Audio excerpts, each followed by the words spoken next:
All right, the terror attack outside a concert venue in Manchester, England, raising concerns about a new trend where attackers are now targeting the areas outside of security checkpoints. And here with more on that, Paul Violas, former supervisor for the New York District Attorney's Criminal Court Unit. Paul, thanks so much for coming on early this morning here. Yeah.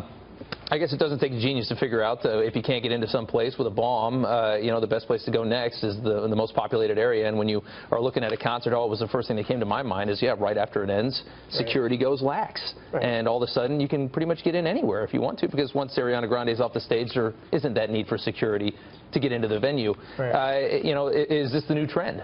Actually, it's not necessarily new, but it is in the genesis of where ISIS is going to go, because they're going to continuously examine and take a page out of their business model where we're weakest and where they get the greatest return on their investment. So if you take a look at soft targets, we really don't invest in protecting soft targets, especially in our country. Malls, hospitals, sporting venues, we just simply don't. Right? No. So at the end of the day, if they really want to make a big impact, and look how much we're covering this, they want to make a big impact, minimal risk, maximum return. That's exactly what they're doing. Kill more than 10 people, and it's all over every news station, and you get what you want. You scare people, and your agenda is accomplished.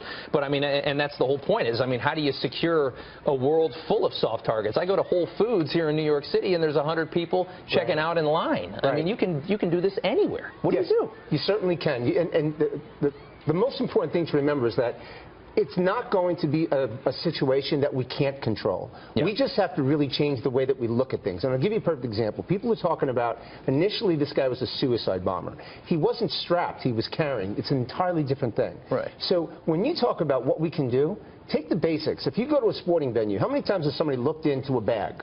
Are they really looking in the bag? Or they cursory look and then they walk on? Yeah. Right, that's more it. We can do a lot better job at fine-tuning the manner in which that we exercise and deploy our security, as well as pushing the perimeter back a little bit. So there are things that we can do. There's no question. Who's doing that well right now? I mean, are there any organizations that are doing it better than others? Are there any places that you see really need work? There are. I mean, most need work, but it comes down to what we want to invest in.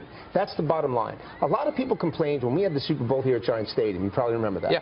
Well, people complained because they pushed the perimeter back. Yeah. People complained and vendors complained because it was going to take them longer to get there. They did undercarriage searches of vehicles, etc. But did anything happen? No. Yeah. Did they have a plethora of threats against it? Yes. The bottom line is, are we willing to compromise convenience for added safety? That's really the question. We've already had to do it at the airport. Paul, thanks so much for coming on. Always a pleasure, Al. Appreciate it.